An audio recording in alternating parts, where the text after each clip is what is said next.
Good morning everyone, welcome to my YouTube channel. आज का हमारा टॉपिक है पौधे का जीवन चक्र। हमने सीखा कि अंकुरण के लिए अपेक्षित परिस्थितियों और पौधे कैसे बढ़ते हैं तथा गति प्रदर्शित करते हैं।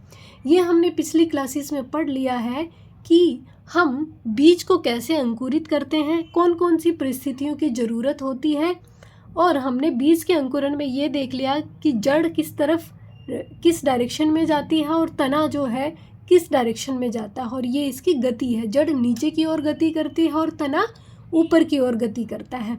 सूर्य के प्रकाश की मौजूदगी हमने देख ली कि अगर किसी एक जगह से सूर्य का प्रकाश आता है, कहीं छोटे से छिद्र से आता है, तो जो तना है वो उसी डायरेक्शन में अपनी वृद्धि को प्रदर्शित करता है। ठीक है, ये सब हमने देख लिया। आइए अब हम पौधे के संपूर्ण जीवन में होने वाले परिवर्तनों के विषय में जानें। अब हम जानेंगे कि पौधे का जो संपूर्ण जीवन, पूरा जीवन उगने से लेके उसके मरने तक, मीन्स ख़त्म होने तक, उसके जो भी परिवर्तन आते हैं वो देखते हैं। अब यहाँ पे बात हो रही है फली वाले बीजों की। बड़ा पौधा बनने की बात नहीं हो रही, पेड़ बनने की बात नहीं हो रही, पौधे की बात हो रही है। पेड़ और पौधों में डिफरेंस होता है। पेड़ होते हैं बड़े वाले जो होते हैं, पौधे जो होते हैं वो छोटे, मीन्स जो फली के बीज जिनमें फली लगती है, जिनकी हाइट कम होती है। ठीक है, तो वो होते हैं पौधे। पेड़ होते हैं जैसे आम का हो गया, नीम का हो गया, ये होते हैं पेड़। ठीक है, तो यहाँ पे हम बात करेंगे पौधे के जीवन चक्र की। पेड़ की जो लाइफ होती है वो तो बहुत ज़्यादा होती है, पता नहीं कितने कितने हज़ारों साल तक भी होती है। ठीक है, लेकिन जो पौधे जो होते हैं उनका जीवन चक्र छोटा ही होता है। जैसे कि मूंग की खेती की जाती है, 3 महीने में 3-3.5 महीने में काट ली जाती है। तो यहाँ हम इन पौधों के जीवन चक्र की बात करेंगे। तो यहाँ पे हम एक एक्टिविटी करेंगे 10.4, उसमें देखेंगे एक फली का बीज लगाइए और उसकी वृद्धि के लिए उपयुक्त स्थितियाँ उपलब्ध कराइए। लगभग 3 माह तक नियमित रूप से उसका अवलोकन कीजिए। आपको क्या करना है, एक फली का बीज लेना है, 3-4 बीज ले लो आप एक की जगह पे। 3-4 बीज क्यों? क्योंकि अगर एक खराब भी हो गया तो आगे आप 3 माह तक दूसरे जो बीज अंकुरित होंगे उनको देख सकते हैं, उनकी लाइफ देख सकते हैं। तो आपको एक बीज लेना है और उसकी वृद्धि के लिए उसको जो जो स्थितियाँ चाहिए वो आपको उपलब्ध करवानी है। जैसे कि बीज के अंकुरण के लिए तो ज़रूरी नहीं है सूर्य का प्रकाश हो, लेकिन बाकी जब वो बढ़ेगा तो उसके लिए सूर्य के प्रकाश की ज़रूरत होगी। इसका मतलब है आपको उसको पर्याप्त मात्रा में पानी देना है। ठीक है, वायु की मौजूदगी रहनी चाहिए और सूर्य के प्रकाश की ज़रूरत होगी। सूर्य का प्रकाश, ये 3 चीज़ों की उसको ज़रूरत होगी। और ये भी ध्यान रखना है कि पानी बहुत ज़्यादा ना डालें, उतना ही डालें जितने से वो मिट्टी में नमी बनी रहे। ठीक है, उसी के कारण वायु की मौजूदगी रहेगी। वहाँ पे एक्सेस में पानी डाल दिया तो बीज खराब हो जाएगा, पौधा खराब हो जाएगा। ठीक है, अब सूर्य के प्रकाश की ज़रूरत होगी उसको, तो सूर्य के प्रकाश में उसको रखना है। अब है, जब भी आपको कोई परिवर्तन दिखाई दे, अपने अवलोकन को तालिका 10.4 में अंकित कीजिए। आपके पास यहाँ पे ये तालिका बनाई गई है। आपको करना क्या है, सबसे पहले आपने एक बीज लेना है। ठीक है, आपको मिट्टी जो है गमले में डाल देनी है, फिर आपको बीज डालना है उसमें और उसको बीज को मिट्टी से ढक देना है। पानी डालना है उतना जितने से नमी बरकरार रहे। उसके बाद में उसको सूर्य के प्रकाश में रखें। अब आपको देखना है कि कितने दिन में ये बीज अंकुरित होगा। जिस दिन, यहाँ पे दिनांक लिख देना, जिस दिन बीज बोया है। फॉर एग्जांपल जैसे 4/2 इतने को आपने बोया है बीज। अब आपको यहाँ पे बीज का जो डायग्राम है वो बनाना है, चित्र बनाना है। अब आपको ये देखना है कि ये बीज कितने दिन में अंकुरित होगा। फॉर एग्जांपल ये हो गया 11 तारीख को अंकुरित हुआ। ठीक है, तो आपने यहाँ पे लिखना है अवलोकन क्या किया कि बीज का अंकुरण हो गया। ठीक है, लिखेंगे बीज का अंकुरण हुआ। ठीक है, अब उसका यहाँ पे आप चित्र बनाएंगे। उसके बाद में आपको यहाँ पे लिखना है कि वो कितना बड़ा हुआ है, कितने इंच पे, मतलब 3 महीने तक आपको उसका इसी तरीके से अवलोकन करना है। उसमें आपको जो जो चेंजमेंट दिखाई दे हर दिन हर दिनांक के साथ में जो अवलोकन हुआ वो लिखना है और यहाँ पे उसका चित्र बनाना है। ठीक है, अब यहाँ पे देखते हैं, जब भी कोई परिवर्तन हो आपको तालिका में लिखना है। अब निम्नलिखित प्रश्नों के उत्तर अंकित कीजिए। अब आपको ये प्रश्नों का आंसर देना है। किसी परिवर्तन के होने में कितना समय लगा? अब जब आपने बीज बोया और वो अंकुरित हुआ उसमें कितना टाइम लगा? अंकुरित होने से वो बढ़ा, कितना बढ़ा, कितनी पत्तियां आई, उनमें कितना कितना टाइम लगा, वो आपने देखना है। आपके द्वारा देखे गए विभिन्न परिवर्तन तालिका 10.4 में चित्र अंकित कीजिए। जो आप परिवर्तन देखेंगे आपको चित्र बनाना है तालिका में। ठीक है, टेबल में। कितने दिनों बाद पहला फूल दिखाई दिया? अब जब पौधा बढ़ेगा फिर हो सकता है महीने बाद, 2 महीने बाद, कब उसमें पहला फूल दिखाई देगा ये आपने लिखना है। ठीक है, अब जब आप अवलोकन करेंगे तब आपको पता चल जाएगा कि कितने दिनों बाद में पहला फूल उसमें दिखाई दिया।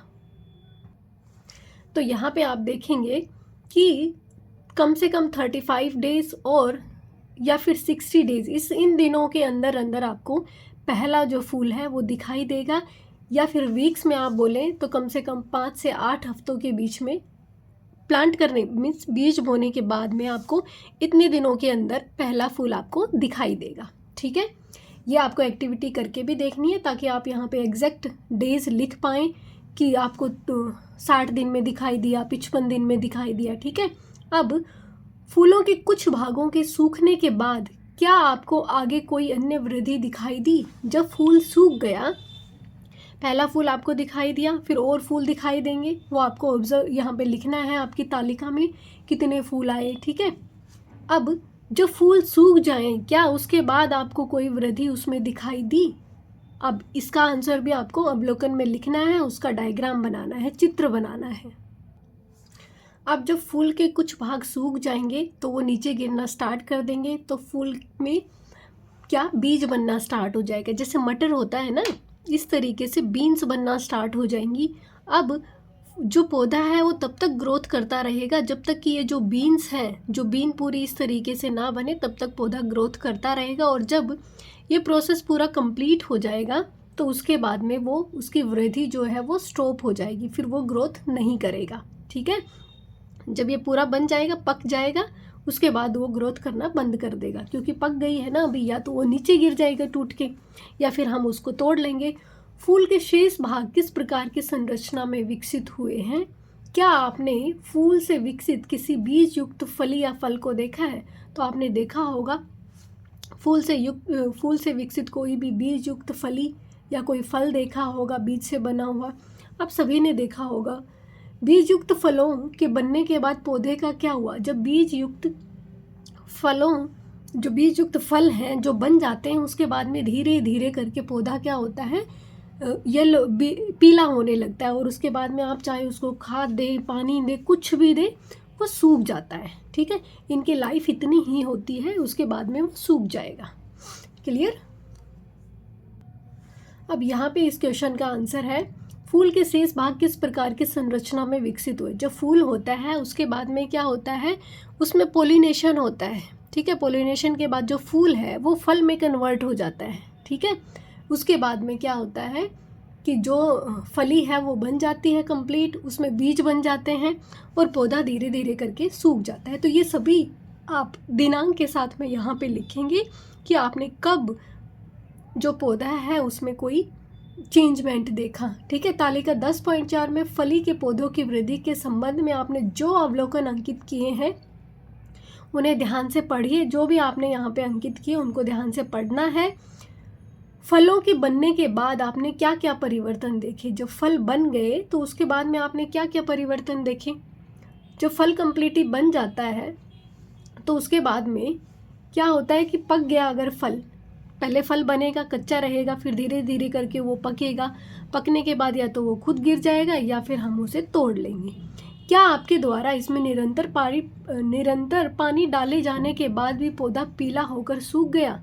तो यहाँ पे आप यहाँ पे होगा हाँ, क्योंकि जो पौधा है उसकी लाइफ इतनी ही थी, उसके बाद में चाहे आप खाद पानी कुछ भी डालें वो पीला होकर पौधा सूख जाएगा। एक बार उसने फल दे दिए तो उसके बाद में वो ख़त्म हो जाएगा।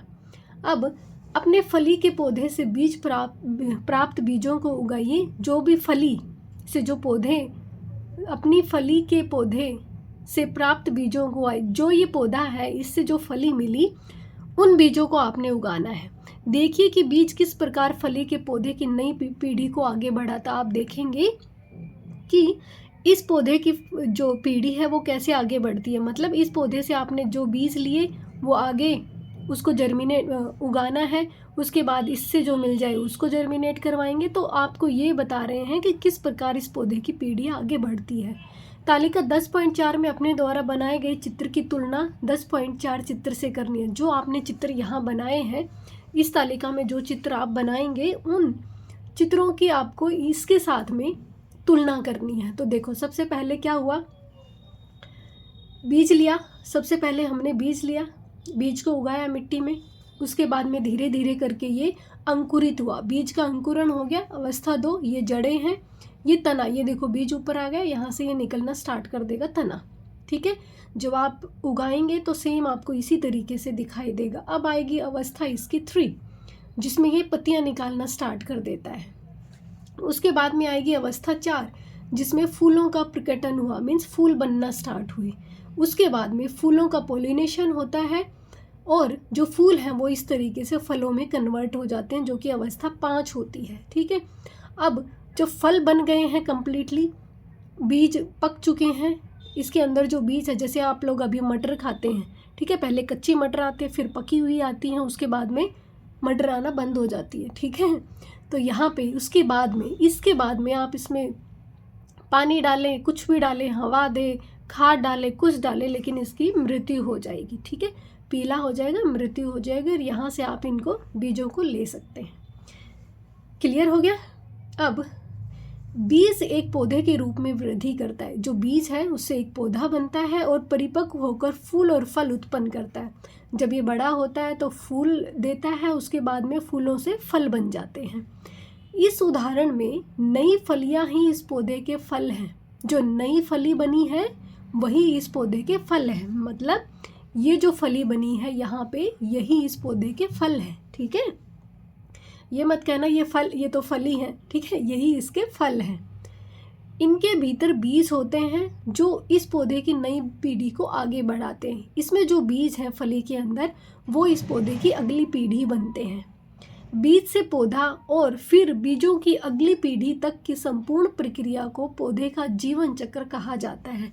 ये जो बना कि बीज बना, बीज से पौधा बना, पौधे से यहाँ पे फिर से फलियाँ बनी, और फलियों से फिर बीज बना, बीज को फिर उगाएंगे और फिर से ये फली दे देगा, फिर से फल दे देगा।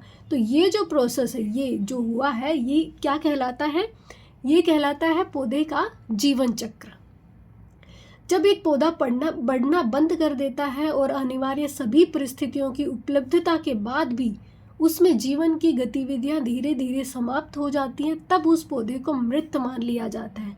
मतलब यहाँ पे जब ये फलियां बन गई, इसके बाद में आपने पौधे को पानी भी दिया, सूर्य का प्रकाश भी दिया, लेकिन अगर ये पौधा फिर भी पानी, वायु, सूर्य का प्रकाश देने के बाद भी अगर ये नहीं बढ़ता है और इस तरीके से मुरझा जाता है, इसका मतलब ये मान लेना कि पौधा मर चुका है। अब आप उसमें कुछ भी करेंगे वो ऐसा ही रहेगा, ख़त्म हो जाएगा सूख के। ठीक है, तो आज की क्लास में इतना ही करेंगे। आई होप आप लोगों को ठीक से समझ में आ गया हो। कोई भी डाउट होता है आप नीचे कमेंट बॉक्स में लिख सकते हैं, मैं उसका जवाब ज़रूर दूंगी। अगर आपको अच्छा लगे तो दोस्तों के साथ में शेयर कर देना, चैनल को सब्सक्राइब कर देना। Thank you so much.